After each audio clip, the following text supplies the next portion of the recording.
자, 오늘 무슨 주일입니까? 예, 오늘 종려주일이에요. 종려주일. 예수님이 무엇을 타셨습니까? 나귀를 타셨습니다. 그죠? 나귀를 타시고 어디로 들어가셨습니까? 예루살렘으로 들어가셨습니다. 그런데 수많은 백성들이 그 예수님 오시는 걸 보면서 어떻게 했느냐? 겉옷을 벗어가지고 길에다가 쫙 깔았어요. 그리고 오늘 본문 보니까 나뭇가지를 또 길에다 깔았다고 합니다. 똑같은 사건을 얘기하는 요한복음에 보면 나뭇가지, 종려 나뭇가지를 들고 와우 하고 흔들었다고 또 그렇게 합니다. 자, 요게 종려주일의 메인 사건이에요. 요게. 그래서 제가 볼 땐 초신자가 아니라면 적어도 해마다 돌아오는 종려주일이기 때문에 다 이 설교를 해야 되거든요, 보통은. 그러니까 아마 다 아실 거예요. 오늘은 제가 본문을 좀 다른 각도에서 보도록 하겠습니다. 그래서 오늘은 종려주일이 우리에게 왜 중요한가? 자, 다른 말로 말하면 우리는 종려주일을 어떤 날로 기억해야 하는가? 이것에 대해서 말씀을 나누겠어요. 기억하기 쉽도록 세 가지 디귿으로 하겠습니다. 물론 어떤 분은 더 어려울 수도 있는데 이 같은 세 가지 디귿으로 은혜를 드리죠. 자, 이 세 가지 디귿과 비슷한 말, 3D. 여러분 3D 업종이라는 말 들어보셨습니까? 네, 나는 지금 3D 업종에서 일하고 있다. 뭐 이런 분 있어요? 저기 대답했어요. 지금 누가 대답했어? 하율이 그래 애로 사는 게 엄마가 괴롭히니? 아빠가 괴롭혀? 저기 3D가 뭐의 약자지요? 네, 빨리 보여드릴게요. 힘드니까. 자, dangerous 위험하고 그 다음에 difficult 어렵고 그 다음에 dirty 더럽고 이제 이런 일들을 하는 것들을 우리는 3D 업종이다라고 얘기를 합니다. 여러분이 생각할 때 3D 업종, 3D 일이 뭔 것 같아요? 누가 그래요? 환경미화원. 그렇죠. 보면은 우리 하시는 분들이 다 뒤에 매달려서 막 가기도 하고 그래요. 그리고 막 몸을 얼마나 더럽으니까 특히 여름에 얼마나 힘들어요. 그렇죠? 그런 거 하시려면 아우 위험하고 어렵고 더럽죠. 그렇죠? 또 어떤 분들은 그 정화조 청소하시는 분들 있죠. 미화원이라고 하시나요? 아파트 보니까요. 이게 보통 어려운 게 아니더라고요. 요즘은 그 물티슈를 쓰는 바람에 거기 정화조에 녹질 않아요, 이게. 그러니까 나중에 어떤 일이 벌어지냐면 이 아저씨들이 다 들어가서 그걸 다 주워내야 되는 거예요. 이런 일들이 막 벌어지고 아우 얼마나 그런지 몰라. 그죠? 그것도 뭐 있을까요? 제가 일부 때 이 설교를 했더니 제 아내가 오더니 내가 3D다. 이렇게 얘기하는 거예요. 오해하지 마세요. 사모가 3D라는 게 아니라 간호사가 3D 업종이라는 거예요. 간호사가. 근데 듣고 보면 정말 위험하고 주사 한번 잘못 놓으면 큰일 나잖아. 약 한번 잘못 큰일 나잖아. 그렇죠? 그러니까 맞아요. 그리고 어려워요. 자기가 그러더라고요. 내가 이 손으로 똥 많이 치웠다. 이러시더라고요. 그래서 제가 만져드렸죠. 그죠? 똥 묻었던 손을 만져드렸어요. 그죠? 하여튼 어렵고 더러워. 지금은 이제 이근무지만 진짜 종합병원 근무할 때 보니까 3교대 하느라고 그렇게 힘들더라고요. 그러니까 뭐 그럴 수도 있는 것 같아요. 그죠? 여러분 3D 업종 우리는 참 불편해하죠. 그래서 대부분 이렇게 좀 안 했으면 좋겠다 그런 생각을 해요. 그러니까 우리는 어떤 일을 하고 싶어요? 쉽고 깨끗하고 안전하고 거기다 플러스 돈도 많이 벌고 그 다음에 때깔도 나고 명예도 있고 권력도 쥐고 꿈도 야무지시라. 그래서 그런 일들을 하고 싶어 합니다. 근데 결국 누군가는 3D를 해줘야 이 세상에 돌아가지 않겠어요? 그렇죠? 네, 그런 겁니다. 자, 그런데 오늘 본문에 조금 이상한 분위기가 펼쳐지고 있는 거예요. 겉으로 볼 때는요, 오늘 본문은 되게 멋있어요. 위대해요. 왜냐하면 어떤 한 사람을 향해서 수많은 사람들이 환호를 하고 막 갈채를 보내고 막 지지하고 그래요. 마치 대통령 선거를 했는데 득표율 90% 이상으로 당선된 그 후보자가 당선 수락 연설하러 들어가는데 막 지지자들이 와 하는 것 같은 마치 그와 같은 모습인 거예요. 실제로 성경학자들은 오늘 본문에 별명을 붙여놨어요. 메시아의 승리의 입성이다. 그러니까 메시아가 승리자로 지금 예루살렘 성으로 들어간다라고 별명을 붙여놨습니다. 그런데 사실은 정반대예요. 이것은요, 하나님 나라를 세우기 위한 3D 사역, 위험하고 더럽고 또 하나 뭐였지? 어려운 그 사역을 감당하시기 위해서 역설의 왕이 들어가시는 거예요. 왜 역설이에요? 왕은 왕인데 도무지 왕 같지 않은 거예요. 그래서 이분이 하늘과 땅의 진정한 왕이 되시는 것이죠. 예수님은 이 세 가지의 디귿으로 하나님 나라를 세우기 위한 그 어려운 3D, 그 어렵고 그 다음에 또 뭐였어? 위험하고 그 다음에 더럽고 이렇게 입에 안 붙죠? 더럽고 좀 그러네 어감이. 이 사역을 완벽하게 감당을 하시는 거예요. 그리하여서 저와 여러분 온 세상을 구원하신 왕 중에 왕이 되신 겁니다. 자, 그렇다면 우리 예수님께서 이 하나님 나라를 세우기 위한 그 남들이 가기 싫어하는 이 3D 사역을 완벽하게 극복하신 이 세 가지의 디귿은 뭐냐? 이것을 가지고 우리가 은혜를 받겠어요. 자, 첫 번째 디귿은 드러냄입니다. 드러냄. 자신이 메시아라는 것을, 자신이 구원자, 자신이 그리스도라는 것을 공식적으로 드러내신 것이 이 종려주일입니다. 예수님은 공생의 사역, 30살 이후로 공생의 사역을 하시면서 자기가 그리스도인 것, 자기가 메시아인 것을 공식적으로 얘기하셨을까요? 안 하셨을까요? 제목이 저러면 딱 맞출 수 있죠. 드러내지 않으셨어요. 예수님은 야, 말하지 마. 이렇게 하고 다니셨어요. 물론 뭐 하도 기적을 일으켜서 뭐 다 막 드러나지만 예수님이 자신은 조용히 해. 말하지 마. 이렇게 하셨다는 거예요. 나병 환자를 고친 후에 삼가 아무에게도 아무 말도 하지 마라. 내가 그리스도인 거 말하지 마라. 그리고 귀신들을 내쫓은 후에 내가 그리스도인 것을 함부로 발설하지 마라. 경고하시는 거예요. 심지어 베드로가 주는 그리스도시요 하나님의 살아계신 아들이십니다 라고 고백하고 예수님이 오 기특하다. 그래서 네 이름 위에 이제 교회를 세우겠다. 놀라운 사건이 있었는데요. 그때도 예수님이 이 말 하신 다음에 뭐라고 하냐면 제자들한테 내가 그리스도인 것을 아무에게도 말하지 말라 라고 얘기를 하십니다. 감추시는 거예요. 왜일까요? 아직 때가 안 된 거예요. 그래서 가나 혼인잔치 때도 어머니 마리아가 아들 좀 힘 좀 써봐. 포도주 떨어졌대. 그랬더니 예수님이 처음엔 그러잖아요. 여자요. 어머니 아직 제 때가 안 됐는데요. 라고 얘기를 하셔요. 뭐 그 다음에 또 순종을 하시지만은. 그러니까 때가 안 돼서 예수님은 자신을 공식적으로 드러내지 않으셨어요. 그런데 이제 때가 된 거예요. 그러니까 다른 사람한테 억지로 끌려서 간 게 아니라 우리 예수님이 친히 자기 스스로 이제 예루살렘 성으로 들어가시는 거예요. 어느 때? 십자가에 달려 죽으셔야 될 때. 조용히 가시지 않았어요. 밤에 홀로 가시지 않았어요. 온 백성들이 예수님을 왕으로 대접하는 그 자리로 가셨어요. 그게 8절 9절입니다. 다시 한번 읽겠습니다. 자, 시작. 무리의 대다수는 그들의 겉옷을 길에 펴고 다른 이들은 나뭇가지를 베어 길에 펴고 앞에서 가고 뒤에서 따르는 무리가 소리 높여 이르되 호산나 다윗의 자손이여 찬송하리로다. 주의 이름으로 오시는 이여 가장 높은 곳에서 호산나 하더라. 아멘. 8절을 좀 보여주시면 겉옷을 벗어서 길에 폈다라는 것과 그 다음 나뭇가지를 깔았다. 또 요한복음처럼 나뭇가지를 흔들었다. 이게 쉽게 말하면 왕을 환영하는 환영식입니다. 퍼레이드, 지금 퍼포먼스 해주는 거예요. 이 배경은 제가 2년 동안 말씀을 드렸어요.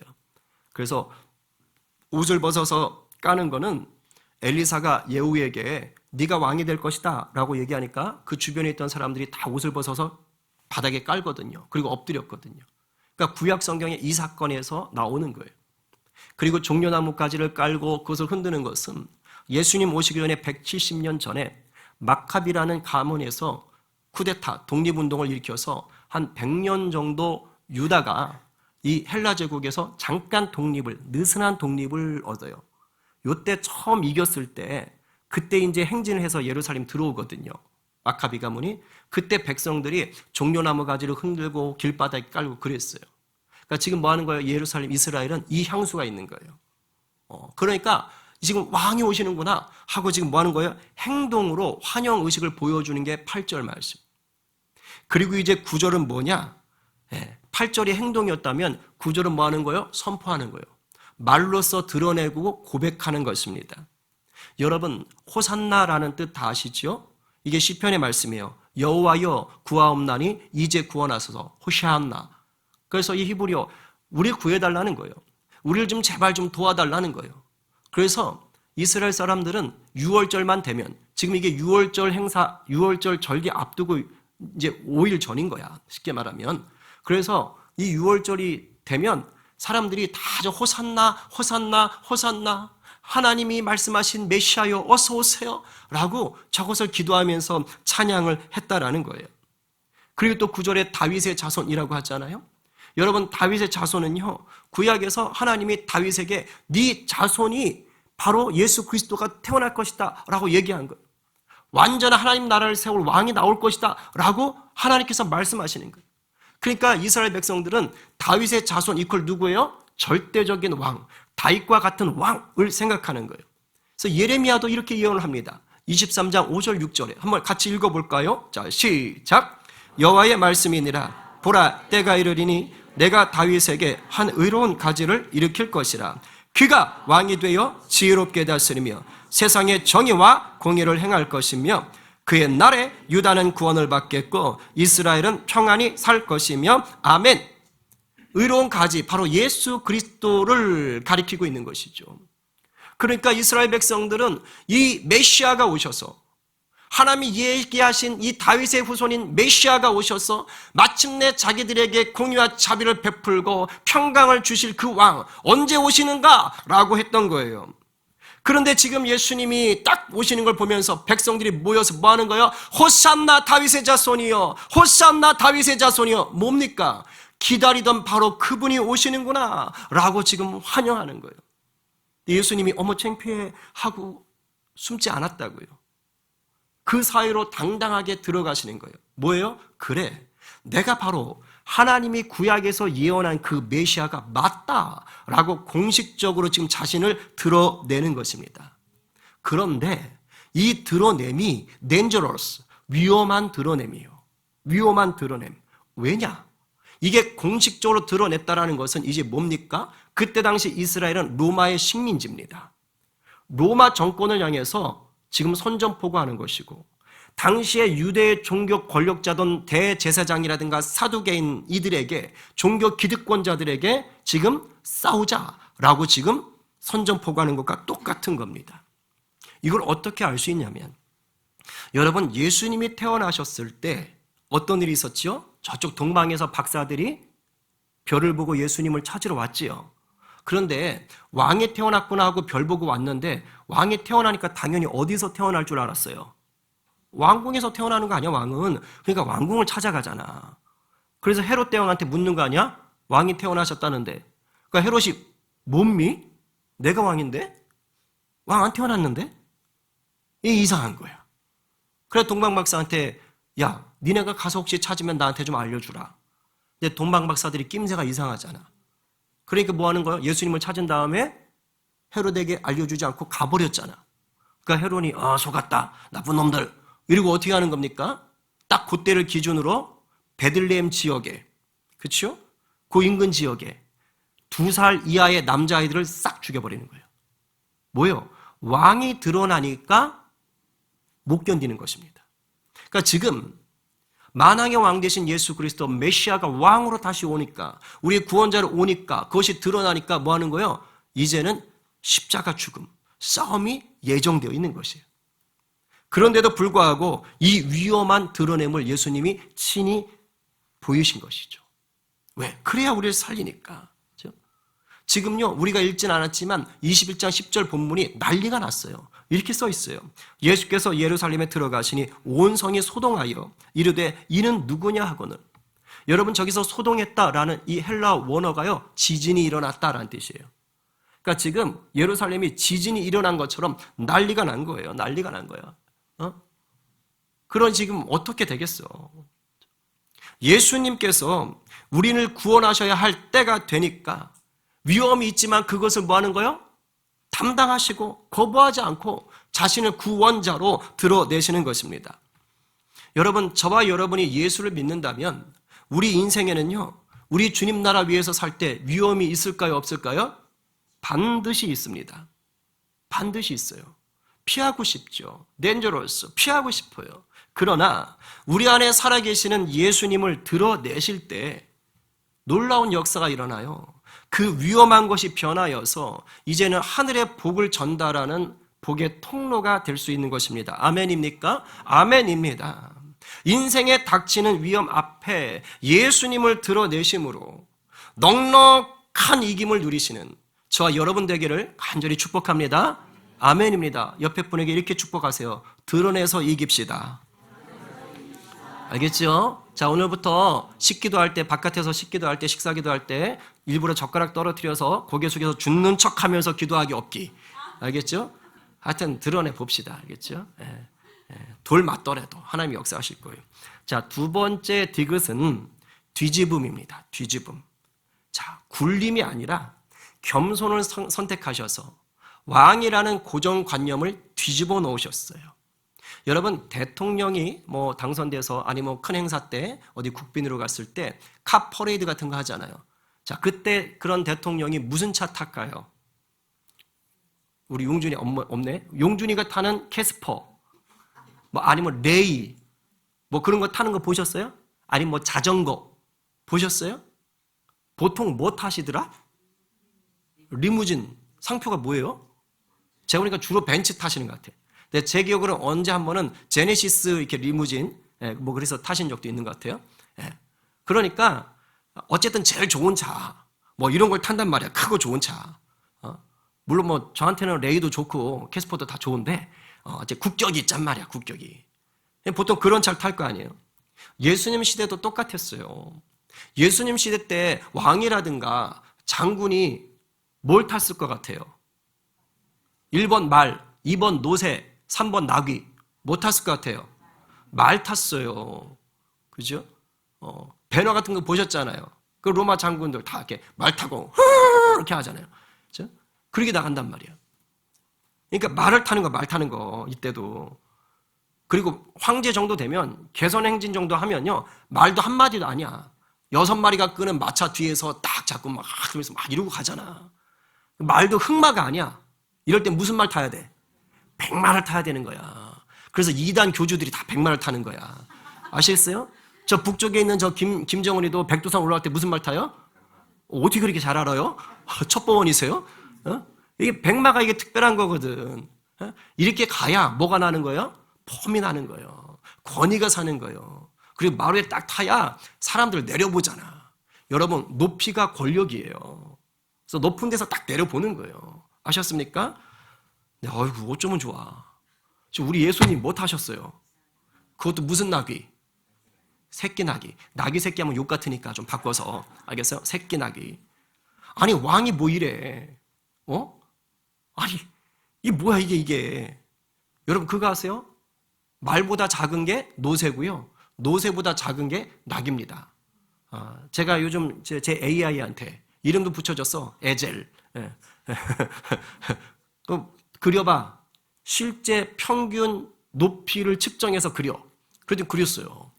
말보다 노새, 노새보다 낙이. 노새는 이제 일꾼으로 쓰는 거죠. 여기 오른쪽에 있는 사람이 175cm예요. 이제 그거 가지고 대충 따지시면 됩니다. 자, 그럼 지금 나귀가 저 크기예요. 일반적으로. 그런데 지금 예수님 타신 거는 저 나귀보다 더 작죠. 무슨 나귀니까? 새끼 나귀니까. 그럼 자, 이제 상상을 해보세요. 저거보다 더 작은 나귀를 어른이 탔다. 발이 어떻게 될까요? 느낌이 오시죠? 느낌이. 그렇죠? 느낌이 오세요? 이거 딱 무슨 꼴이냐면 어른이 애들 자전거 아시죠? 조그만 세발 자전거 말고 중간 자전거인데 그 큰 바퀴 2개 양쪽에 조그만 거 달리는 거. 딱 그거 탄 거예요. 그거 탄 거. 그 실제로 어떤 영화 보면 저걸 실제로 살려가지고 예수님 나귀 탔는데 발이 그 연기하는 배우 발이 질질 끌려. 이제 그거 타고 지금 폼 안 나게 이러고 가고 계시는 거야. 이러고 발 들고 막 땅에 닿을까봐. 여러분 이렇게 되면 어떻게 돼요? 눈높이가 사람들하고 맞춰지는가 오히려 더 낮아지는 거예요. 굴림하지 않는 거예요. 근데 이게 굉장히 중요한 거예요. 지금 예수님이요 타실 말이 없어가지고 낙이 타신 게 아니에요. 일부러 타신 거예요. 왜? 스가랴 선지자를 통해서 예언하셨거든요. 그래서 그 예언을 성취하시는 거예요. 스가랴 선지자가 했던 예언을 말한 게 5절 말씀이에요. 읽어봅니다. 시작. 시온 딸에게 이르기를 네 왕이 내게 만하니 그는 겸손하여서 낙이 곧 멍에 매는 짐승의 새끼를 탔도다 하라 하였느니라. 아멘. 지금 시온의 딸 이스라엘에게 얘기하는데 왕이 온대요. 왕이 오는데 뭘 탔대요? 낙이. 왜? 뭐 하신 분이라? 겸손한 분이라. 여러분, 고대 시대의 왕은요, 정복자의 왕이에요. 죽이는 왕이에요. 군림하는 왕이에요. 그런데 지금 뭐예요? 겸손하셨다는 거예요. 그래서 나귀를 타셨대. 그것도 짐승의 새끼래. 멍에 맨다는 점. 평생을 붙잡혀 있는 거예요. 일만 하는 거예요. 뭐예요? 십자가를 질 것을 지금 얘기하고 있는 거예요. 잘 보세요. 이스라엘 백성들이 지금 호산나 다윗의 자손이요 하고 왕으로 지금 예수님을 인정하고 있어요. 근데 이스라엘 백성들이 생각하는 왕은 어떤 왕이냐? 정치적으로 군사적으로 강한 왕이에요. 지금 그런 왕, 다윗과 같이 강한 왕이 오셔서 로마 식민지에서 우리를 구출해 주세요. 우리를 구원해 주세요. 라고 하면서 지금 환호를 하고 있는 거예요. 근데 예수님이 지금 그게 아니라는 거예요. 하나님이 예수님 보낼 때는 정치적으로 군사적으로 강한 왕을 보내신 것이 아니라 뭐 하는 거예요? 우리를 죄에서 구원하실 겸손한 왕으로 보내신 거예요. 근데 백성들은 이걸 몰라요. 왜? 이미 백성들 안에는요, 예수님이 자기들을 구원해 주실 만한 그런 분으로 이미 머릿속에 가득 차 있어. 왜냐면 기적을 너무 많이 일으키셨어. 보세요. 귀신 내쫓지요. 뭐 바다 위를 걸어가질 않으시나. 뭐 바다에 있는 풍랑을 그냥 잠잠하게 하지 않으시나. 결정적으로 떡 5조각, 물고기 몇 마리? 2마리 가지고 몇 명을 먹여요? 예, 장정만 5,000명이니까 여자랑 아이들까지 합치면 최소 10,000명, 15,000명, 뭐 많게는 막 3만 명도 잡아. 이 엄청난 인원을 먹여버리셨어. 그러니 백성들의 마음이 어떻겠어요? 여러분, 먹는 거, 아픈 거, 정신질환 이거 다 고쳐버려. 다 해결해. 요즘도 대통령들 화두가 경제 아닙니까? 그러니까 백성들이 어떻게 되는 거예요? 저 사람이다. 저 사람이야. 이미 흥분할 대로 흥분해 있는 거예요. 그리고 지금 이 종료주일 들어오시기 며칠 전에는요, 바로 가까운 곳엔 베다니에 나사로, 죽었던 나사로까지 살린 거예요. 그러니까 지금 환호하는 사람들은 거기서 같이 오는 사람들도 꽤 있는 거예요. 그러니 이거 뭐 말할 수 없는 거지 뭐. 그러니 거의 광란이 광란. 그래서 저분이다. 저분이 우리 왕이다. 라고 생각한 거예요. 근데 하나님은 그게 아니라는 거예요. 낮아지는 거예요. 죽기까지 자기를 희생하는 왕으로, 겸손의 왕으로 오신 거예요. 이것을 이미 500년 전에 얘기를 해 두신 겁니다. 누구로? 사람을 죽이는 왕이 아니라 사람을 살리기 위해 자신을 죽이는 왕으로. 자기가 죽는 왕으로 오시는 거예요. 바로 이 위대한 죽음을 상징하는 게 뭐냐? 낙이에요. 새끼 낙이. 그러니까 여러분 새끼 낙이 생각하실 때 으따 주님 짠해 불어 이게 아니라 죽이는 왕이 아니라 죽으러 오신 왕을 얘기하는 거구나 라고 생각하셔야 되는 거예요. 그래서 이 길이 3D의 difficult, 어려운 길로 가시는 거예요.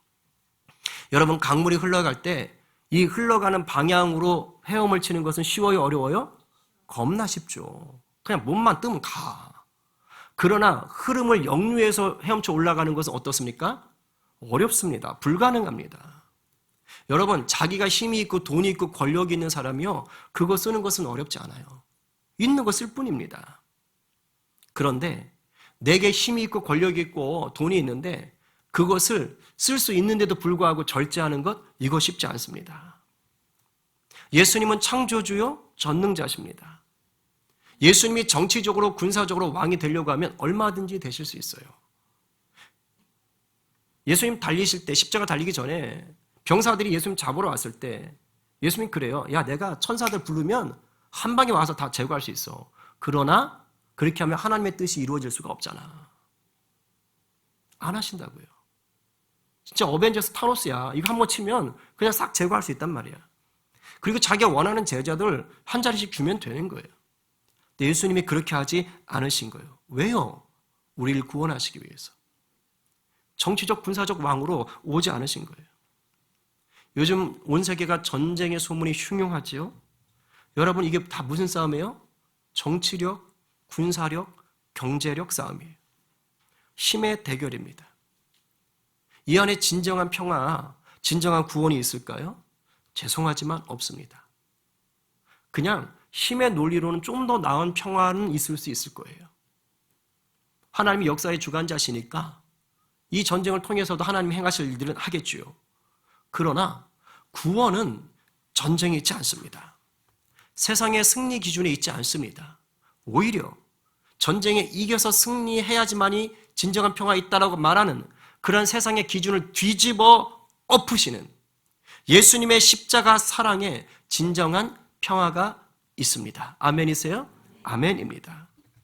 여러분, 예수 믿는다는 것은 이 땅에서 힘든 길을 가시는 거예요. 예수 믿는 것 때문에 조롱당합니다. 예수 믿는 것 때문에 손해봅니다. 예수 믿는 것 때문에 희생하게 됩니다. 예수 믿는 것 때문에 섬기게 됩니다. 근데 세상 보고요, 야, 네가 희생하고 섬겨, 네가 조롱받고 손해 좀 봐 라고 하면 세상 사람들은 싫어합니다. 내가 왜? 내가 왜? 요즘은 열정페이라는 말이 생겨버렸잖아요. 그러니까 내가 자원하는 마음으로 열심히 일하는 것도 이제는 걸려버려요. 그 말에 딱 걸려버리면 그럼 이게 뭐가 이상한 것처럼 되는 거예요. 쉽지 않아요. 어려운 길 가는 거예요. 그런데 예수님이 가신 이 어려운 십자가의 길을 가는 사람들이요, 결국은 세상을 뒤집는 것입니다. 무엇으로? 사랑으로, 복음으로. 저와 여러분의 인생 어려운 길입니다. 근데 명심하세요. 위대한 반전을 맛보는 길입니다. 반전이 있어요. 놀라운 반전이 있어요. 회피하지 마시고 당당히 가십시다. 어려운 십자가의 길이지만 악을 선으로 뒤집으신 우리 주님이 여러분과 세상 끝날까지 함께 하십니다. 자, 그리고 세 번째 디귿은요, 드림입니다. 드림. 자, 우리의 기억력이 워낙 좋아서 첫 번째 디귿은 뭐였더라? 드러냄이었죠. 자, 두 번째 디귿은 뒤집음. 자, 세 번째는 드림이에요. 우리의 더럽고 추한 죄를 씻어주시려고 자신을 제물로 드리셨습니다. 여러분, 죄를 한번 생각해 보세요. 여러분이 생각하는 죄가 뭔지 모르겠는데, 자, 죄를 떠올려 보세요. 어때요? 그 죄가 깨끗하고 바르고 좋고 아름다운가요? 설령 내가 죄를 짓더라도 죄라는 것을 생각할 때 그 죄는요, 옳고 그르고 깨끗하고, 옳고 바르고 깨끗하고 아름답고 이런 이미지가 아닙니다. 죄라는 것은요, 나쁜 이미지예요. 부정적이에요. 우리가 알듯이 죄의 삭은 뭐다? 사망이다. 아담과 하와가 죄를 지음으로 이 땅 가운데 사망에 들어왔습니다. 여러분, 그거 있잖아요. 이 세상에선 살 때 돈 많은 부자 폼납니다. 권력자들 멋지지요. 잘생기고 예쁜 사람들 선망의 대상이 될 수 있습니다. 근데 그거 아세요? 이런 사람들도요, 결국에 호흡이 끊어지고 죽잖아요. 그럼 그때부터 어떻게 될까요? 부패합니다. 여러분, 썩어 들어가는 부패한 걸 보면서 아름답다, 우아하다, 고상하다, 깨끗하다 이렇게 느끼십니까? 그런 사람 아무도 없습니다. 여러분, 죄의 속성이 이거예요. 죄의 속성은요, 그 자체가 부패예요. 더러움이에요. 우리가 생각하는 도둑질이라든가 남 때리는 폭행만 그런 드러난 죄악만이 아니라 근원적인 죄는 뭐냐면 내가 하나님에게서 분리되는 거예요. 하나님에게서 떨어지는 거예요. 하나님에게서 멀어지는 거예요. 그런데 이 순간 겉으로 보는 아무리 아름다워 보여도 하나님에게서 떨어져 있는 그 순간 우리의 영은 뭐 하는 거예요? 썩어가는 거예요. 더러운 거예요. 추한 것입니다. 근데 문제가 있어요. 이 죄를요, 이 근원적인 죄를요, 인간 스스로의 힘으로는 해결을 못하는 거예요. 인간이 법을 만들어서 처벌은 할 수 있어요. 그런데 죄인이라는 이 죄는 해결이 안 돼요. 그래서 하나님이 선택하신 방법이 뭐냐? 하나밖에 없는 아들아, 네가 가져야겠다 하고 외아들 예수 그리스도를 보내시는 거예요. 그럼 좋아요. 아들을 보냈다고 합시다. 왜 죽이냐고. 안 죽이면 안 돼? 왜 죽이시냐고요. 그런데 죽여야만 하는 거예요. 왜? 성경에 써 있죠. 피 흘림이 없이는 죄를 사할 수가 없다는 거예요. 피가 생명이기 때문에 내가 이 죄를 지었다면 누군가가 피를 흘려야지만이 씻어질 수 있는 것이에요. 베드로는 이사야 53장을 인용하며 이렇게 말을 합니다. 같이 읽어보겠습니다. 시작. 친히 나무에 달려 그 몸으로 우리 죄를 담당하셨으니 이는 우리로 죄에 대하여 죽고 의에 대하여 살게 하려 하심이라. 그가 채찍에 맞음으로 너희는 나음을 얻었나니 할렐루야. 예수님이 그 몸으로 우리 죄를 담당하셨대요. 자기가 죽었다라는 거예요. 우리를 위해서. 그래서 예수님이 죄에 대해 죽고 우리가 뭐 하는 거예요? 의에 대하여 살게 한다. 하나님 우리 의롭다고 칭해 주신다는 거예요. 예수의 죽음 때문에 우리에게 죄 없다라고 인정해 주시는 거예요. 사실은 죄구덩인데 더러운데 예수님이 채찍에 맞음으로 대신 우리가 나음을 얻은 거예요. 히브리서에는 예수님의 십자가 그 죽음이 그 우리의 더러운 죄를요 한 번이 아니라 영원토록 씻어주시는 제사가 되었다고 합니다. 오직 그리스도는 죄를 위하여 한 영원한 제사를 드리시고, 여러분 구약시대는 내가 죄를 지었으면 짐승을 잡아가지고 제사를 드리면 그 죄가 없어지는 거예요. 그 죄, 지은 죄만 케이스 바이 케이스 그때마다 제사를 해야 되는 거예요. 그런데 예수님께서 죽으신 뭐예요? 한 번의 죽으심으로 영원토록 내 죄를 담당하신 것입니다. 할렐루야. 그러니까 죽으셔야 될 수밖에 없는 거예요. 그래서 세례와 요한은 예수님 보면서 뭐라 그런 거예요? 제물이 되신 어린 양이라는 거예요. 보라, 세상 죄를 지고 가는 저와 여러분의 온 인류의 더럽고 추한 죄를 지고 가는 하나님의 어린 양, 우리를 위하여 제물이 되신 분이시다라고 얘기하는 것입니다. 예수님 자신이 자신을 제물로 드림으로 3D 중에 하나인 그 죄의 더러운, 더티한 더러운 죄를 영원히 씻어 주셨습니다. 왜? 왜요? 왜 우리가 잘한 것도 아닌데 왜 우리의 죄를 대신 씻냐고요? 그럴 이유가 대체 뭐길래요? 이유가 없잖아요. 왜요? 전 그게 신기한 거예요. 이유는 우리에게 있는 게 아니고 하나님께 있더라고요. 여러분, 누가 먹다가 뱉어놓은 음식 더러워요, 안 더러워요? 더럽죠. 근데 신기하게요, 애기 엄마는요, 그걸 또 맛있다고 드세요? 이해할 수 없어요. 여러분, 누가 똥 싸질러 놓은 거 더러워요, 깨끗해요? 신기하게 애기 엄마는요, 냄새를 맡아요. 어머, 색깔 봐라, 고구마 색깔이네. 어떤 분은요, 그걸 찍어 먹는 분도 봤어요. 건강 상태 체크하느라고. 그게 지금 정상적이야. 이게 얼굴 미간이 찌그러져야 돼. 근데 엄마는 예외라니까. 왜일까요? 애가 착해서? 똑똑해서? 아니에요. 아기 어떠함에 있지 않아요. 엄마가 그 아기를 사랑하기 때문이에요. 사랑하니까 더러움을 이기는 거예요. 죄 없으신 하나님의 아들 예수님이요, 왜 그 더럽고 추한 우리의 죄를 위해서 대신 죽으셨을까? 우린 잘한 게 없거든. 이제 아시겠어요? 제가 너무도 좋아하는 로마서 5장 8절 말씀인 거예요. 같이 읽어봐요. 시작.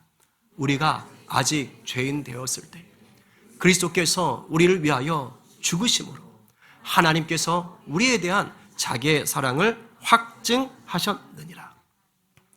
우리가 죄를 안 짓고 있을 때가 아니라 여전히 죄구덩이 가운데 그 더럽고 추접한 곳에서 뒹굴고 있을 때 예수님이 그런 나를 위해 죽으셨다고. 그래야 하나님이 나를 진짜 사랑하는 걸 알 수 있으니까. 여러분, 십자가는요, 그냥 사람 달려 죽는 게 아니고요. 영적으로 말하면 똥귀저귀 토사물과 같은 인류의 죄를 다 씻어내고 품으신 사랑의 현장이에요.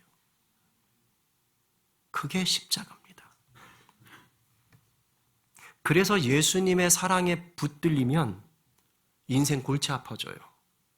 왜? 세상이 감당할 수 없는 사랑의 사람이 돼버립니다. 조심하세요. 예수님 사랑에 붙들리면 이상해져.